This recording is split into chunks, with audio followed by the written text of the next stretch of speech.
Correcteur News TV, Awande correction, il y a news tout. Donc Awande, on assure quoi. Suivez Correcteur News TV.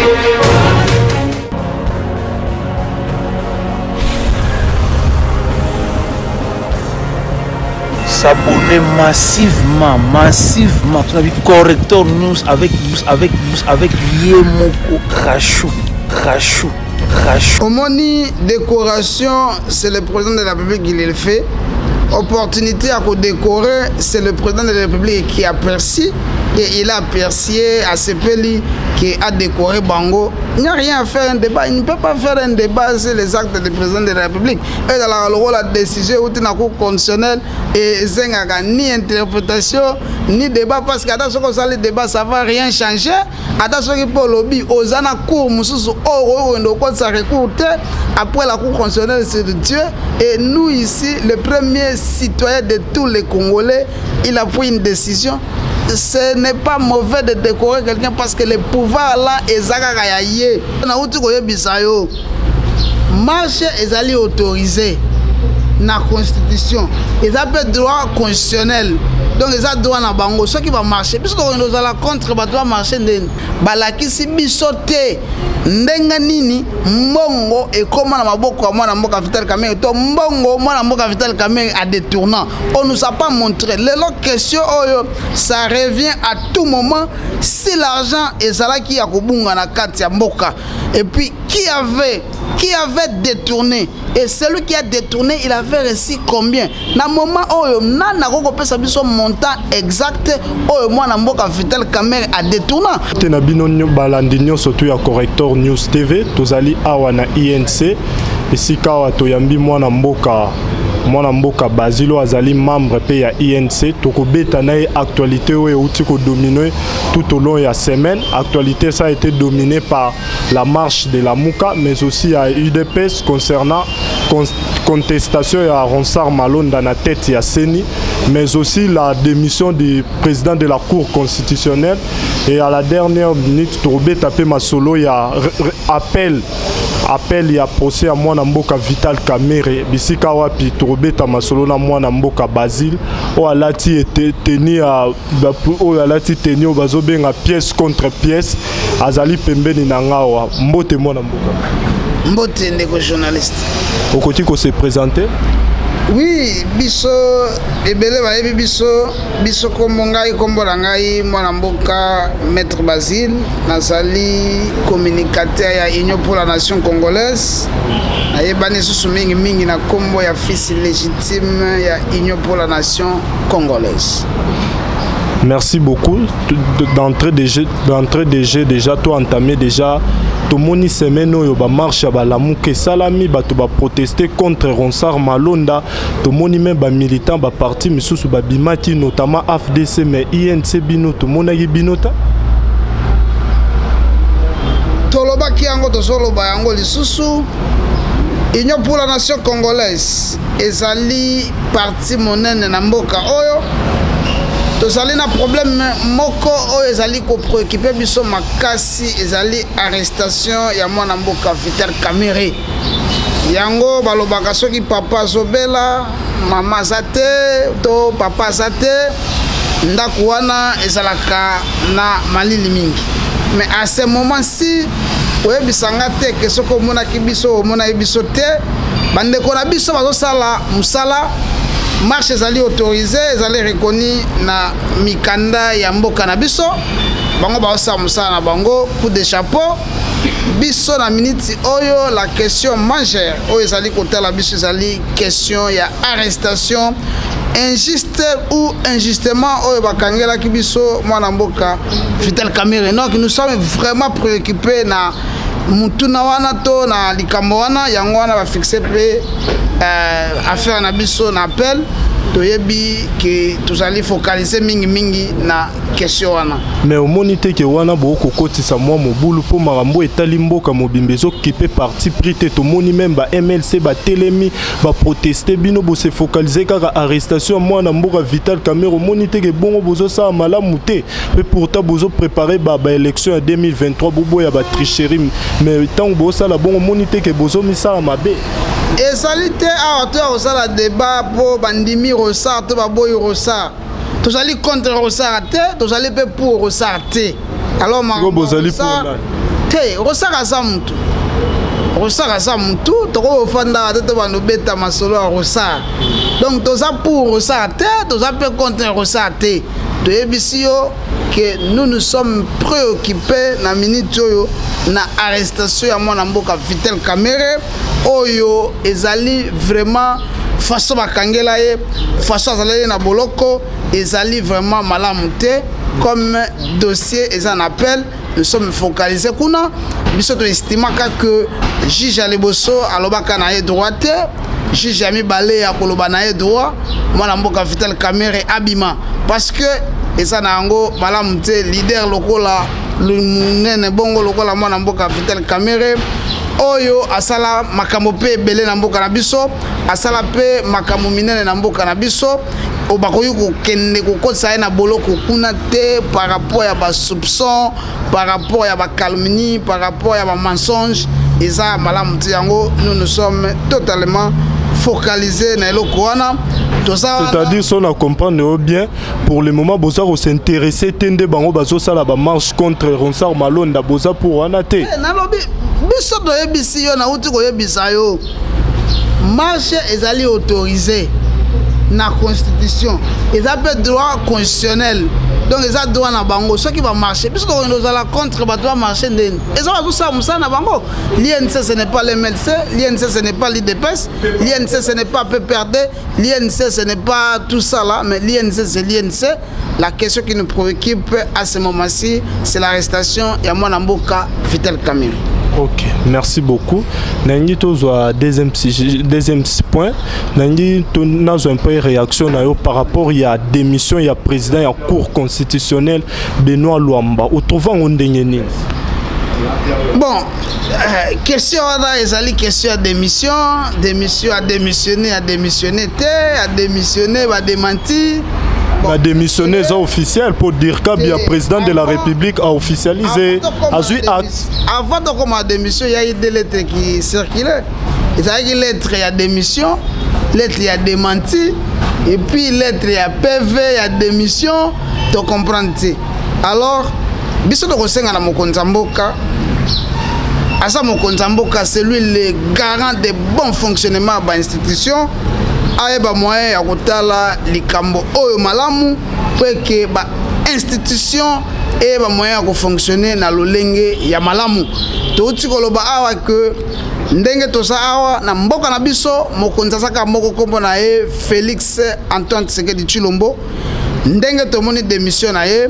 Nous sommes là et tout ça qu'on lutte de façon que nos institutions elles allaient fonctionner normalement ndenge mibe kwesengi tout le monde démission na ye biso de tout le monde to noma kango te comme azawana qui accueilli président Azali bakoluka président mususu ya AI azalawana en attendant que baya soit économie soit base la mandat na bango esila pour que baya ko remplacer Yémen ndenge zawana on a constaté sa démission. Mais balobi que pour ba remplacer mususu faut base la mandat na bango tina 2021 si là comme ça ba nommer mususu pe balobi azanda aké pour un problème de santé. Donc ça la débattre si la personne est mutu, il a déjà démissionné et nous avons vu aussi la lettre yango tolobi boyoki dossier au étali makambo de démission sénateur personnel s'il a consenti la démissionner ok tant pis nde mutu oya landi selon ndenge mibeko esengaka la préséance yende akosala intérim na ye ti bakozela moment nini oyo kosenga soit ba silisa mandat soit bakendeka bongo na intérim wana ti bakonome ba juge ya sika.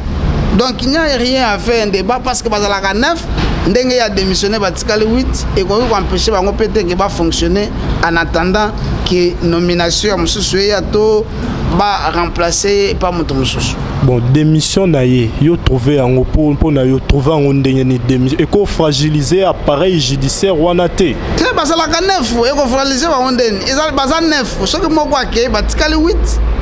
Et puis quorum pour la terre il faut à la 5 mais déjà 8 il n'y a pas un problème on a exacté bakosiéger na bango bakotrouve mpe si il faut bazwa décision bakozwa décision bazali 8 eza problème moko te ekoki koentrave te na bon fonctionnement ya cour constitutionnel. Ok, nalinga mpe nazwa mpe point de vue na yo par rapport ya décès ya premier président ya cour de cassation Dominique Tambwe automonaki président de la République a décoré na titre posthume ya au rang de héros national Kabila et Lumumba, mais aussi le juge Raphaël Iani oazala na procès à mwana mboka Vital Kamerhe. Ba réaction eza nini par rapport au mona président de la République a décoré bango ba magistrat ou ba magistrat na biso na titre au rang ya héros national Kabila et Lumumba par rapport à son prédécesseur à Salangote. Yo en tant que juriste réaction les années. Omoni décoration, c'est le président de la République qui le fait. Opportunité à décorer, c'est le président de la République qui a perçu et il a apprécié à ce pays qui a décoré Bango. Il n'y a rien à faire un débat. Il ne peut pas faire un débat sur les actes du président de la République. Et dans le rôle de la décision, où il y a un cours constitutionnel et il n'y a ni interprétation, ni débat. Parce que attention, le débat, ça ne va rien changer. Attention, pour le lobby, aux ana cours, après la cour constitutionnelle, c'est de Dieu. Et nous ici, le premier citoyen de tous les Congolais, il a pris une décision. Ce n'est pas mauvais de décorer quelqu'un parce que le pouvoir là est zagayaye. Comme il a décoré, on a constaté, on a pris acte, c'est une bonne chose. Et ça, Mandanaye, il est en train de faire Biloko OEP Salamate parce qu'il faut payer à l'Obapé qu'à l'époque où, lorsque j'étais président, tant on a Zalaki, Nasaraki Pebo, Nasaraki Bo, centre dans son bilan. Maintenant, nous avons façon de gérer. Oh, ce que Salaki Angote, Yazo Salayango, coup de chapeau, Naba Arteto, Makambo, Oh, Yazo Sala, Pona Mboka. Merci beaucoup. Nalingi toye siko pona tokota deuxième point bisika wapi ozobimisa pe biloko na nyonso to bombi obimisi sango bato bazolanda biso batala notamment appel ya procès ya mwana mboka Vital Kamerhe au binomoro bobenga les pacificateurs au ba fixa le 24 juillet 2020 yebisa biso nanu eza ndenge. Merci beaucoup. Biso tozali ba procédurier to lobaka et que jugement à liboso et le wamaka bienté juge à liboso parce que c'est un jugement biso to benga kango copie coller un jugement bâclé, un jugement qui a été entaché à beaucoup d'irrégularités, ça qui est belé na kati yango to sengaka na pardon maître Zela tant aux oloba ba irrégularité na jugement na ezala indetinine elo nie pusolo ba il y avait des irrégularités dans ce jugement là na kata jugement biso to mona ki yango ezali copie coller pour na nini parce que le premier juge a soit qui va réquisition ou va réquisitoire ya ministère public yango nde abimisa ki yango lokola jugement et là comme ça ami balé na kati wana bazali na ba conditionnel na kati ya jugement biso to apprécier ki yango te mbongo oyo bapesa Jamal et qui est au coma et qui est au coma ndenge nini po ba détourner on a mwana mboka Vital Kamerhe. C'était les histoires à moi belé et puis sur le plan matériel balakisi biso te ndenge nini mbongo et comment na maboko ya mwana mboka Vital Kamerhe to mbongo mwana mboka Vital Kamerhe a détournant. On nous a pas montré les question oyo ça revient à tout moment si l'argent est là qui a kobunga na kati ya mboka et puis qui avait détourné et celui qui a détourné il avait reçu combien na moment oyo nana koko pesa biso montant exact oyo mwana mboka Vital Kamerhe a détournant parce que quand on parle de détournement il faut ba tracer il faut ba retracer est-ce que ba présenter kabiso ata mokolo moko te bordero ata moko mais bango ba bati les a détournement moro intellectuel les avocats de la République omoni na mboka elingaka te ezalaka malamu te bokotisa ba théorie existe kate. Détournement intellectuel ça n'existe pas. Oui je suis juriste, personne ne peut me montrer le contraire. Théorie wana ezalaka te pas théorie moko ezala il faut ezali soko ezali doctrinaire il faut okotisa biso document moko il faut publier yango il faut kotisa yango na banale le kaba journal officiel ba démontrer biso réellement que cette théorie eza ko exister mais il y a biso théorie existe kate et puis au lobby yango ça tika non les détournement est matériel et physique. Il faut voir que non mbongo ezalaki $1000 na $1000 na pesi mutu songolo to pakala autant ngana tikana na autant. Mais on lo bien dans l'imaginaire donc monique eza malamu te. Et puis to kesu musika oyo avocat zela met. Nazo ça. Bisika oyo ba avocat ba lobaki que non ndenge zawana nous sommes pas venus ici pour des preuves matérielles. Donc ezana batu basi bazwaki me solo basu déjà ba honoraire na bango avec bit ya kosa nini ya ko ne pas condamner ka mutu balobi to ya te pona ba raison ya ba preuve matérielle te mais biso kuti vous n'allez pas nous échapper yango to loba que non jugement wana et ça nango malamu te ça entre dans le principe na ba droit ya mutu songolo que ce qui na premier degré jugement et lobami malamu te okoki ko kende pe na jugement wana na deuxième degré okoki ko lakisa juge ya mibale ke juge ya liboso asalaki mosala malamu te asalaka mosala kitoko te yango na ye pa na yo polo ba droit ndenge sengelami pe ke ngai na bima libanda yango to sa na appel to sengi na bandeko banso ba benga ba camériste les 24 biso nyonso tozala habillé na tenue na biso oyo ba bengi pièce contre pièce pona ko lakisa soutien oyo tozana yango et pas moi na mboka Vital Kamerhe ezali pe elamba oyo ezolakisa ke non vérité il faut le bama tant to kende na justice to yaka na munoko te to yaka na maloba te to yaka na ba pièce to pesa ka ba pièce ba prometaka biso 4000 pièces 2000 pièces mais biso do sengi ba pesa biso ka pièce moko oyo biso to pesi bango pe ba pesa biso ka pièce moko soki ezali wana nde ba convaincre biso mais soki pièce ezate biso to koloba ezalaka bongo te na justice ba yaka na ba pièce ba pesa biso ba pièce biso to bima soki ba pièce ezate mwana mboka Vital Kamerhe abima maître liloba suka na nyina zora point de vue na yo au cas où ba maintenir kaka décision ezalaki rendi na premier degré pe des réactions na bino kozala nini pe liloba suka no monaki président et directeur ya prison a interdiraki bato ba s'habiller na ba tenir ba prisonnier o ba romona ye ba rosa ba poursuite judiciaire contre ye liloba no suka na ngi na zwana yo lobi ke monaki directeur ya prison a su décision pour bato balata tenir ba prisonnier ça na la bonne façon bola tela dinda lo zo décision là oh ezali elamba est-ce que ezali infraction mutalata jaune bleu exact oh comme on a pièce contre pièce dans chaque endroit dans chaque période à tout moment maintenant dans la catégorie il y a eloko na ya pesa kango kombo pe asa la kango elamba na biso yo eza ba prisonnier te elamba o comme on a pièce contre pièce et il n'existe aucune infraction en droit congolais si je m'habille à cette tenue ce que ça bongo ba ngendo kangela ngai ba mama to ba nyonso ba sambelaka na bima et drapeau RDC zalaka bleu na jaune me répondre te na question au cas où ba maintenir jugement wano ezalaki rendi na premier degré réaction na bino kozala nini pour le bara ba juge wana ils étaient nino bazalaki ba maintenir la décision wana to ba kozara contre moi na mboka Vital Kamerhe wano répondre te oyebi ke tango tokendeke na appel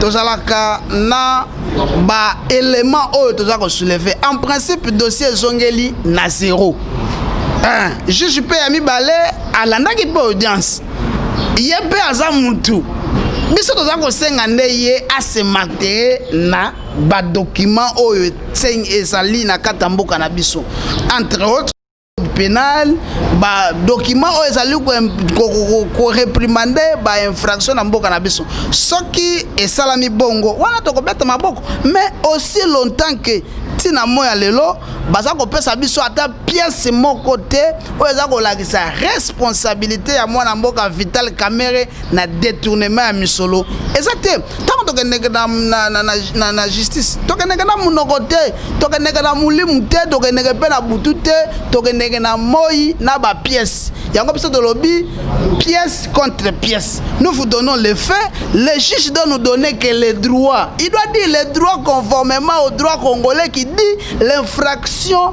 du détournement, c'est une infraction matérielle. Si le plan matériel va tracer, va retracer, va démontrer biso et puis va faire ça biso montant exact. Ce que ça te moi na mboka Vital Kamerhe asa libanda yango biso tozo selaye aya libanda aya osala musala ya mboka aya osala musala oyo et sengelami parce que Union pour la nation congolaise, population mobimba, monde entier, ils ont besoin du pacificateur pour donner son expertise dans le fonctionnement. Merci beaucoup, maître.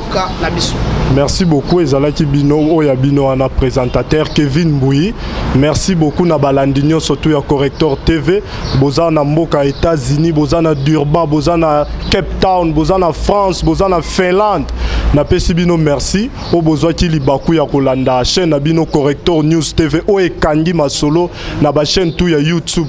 Là, Napesi Mbote na DG Nangai, Rachel Chako, Rachou la caramel, autrement appelé comme ça.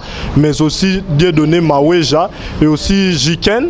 Merci beaucoup. Nabino Nyo surtout Napesi Mbote na Olga Babengi, Feli Babengi, Joël Babengi, sans oublier Maman Nadine Sadiki depuis Finlande, Helsinki, mais aussi ma famille Mbouyi, sans oublier mon frère Didi Mbouyi depuis la Finlande. Mbote Nabino Nyo surtout, restez scotchés sur la chaîne Corrector News TV. Merci beaucoup.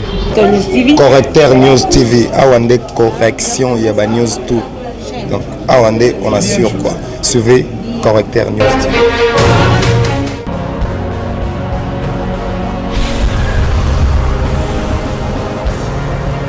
S'abonner massivement. Tu as vu Corrector News avec Yemoko Rachou, la caramel. Check.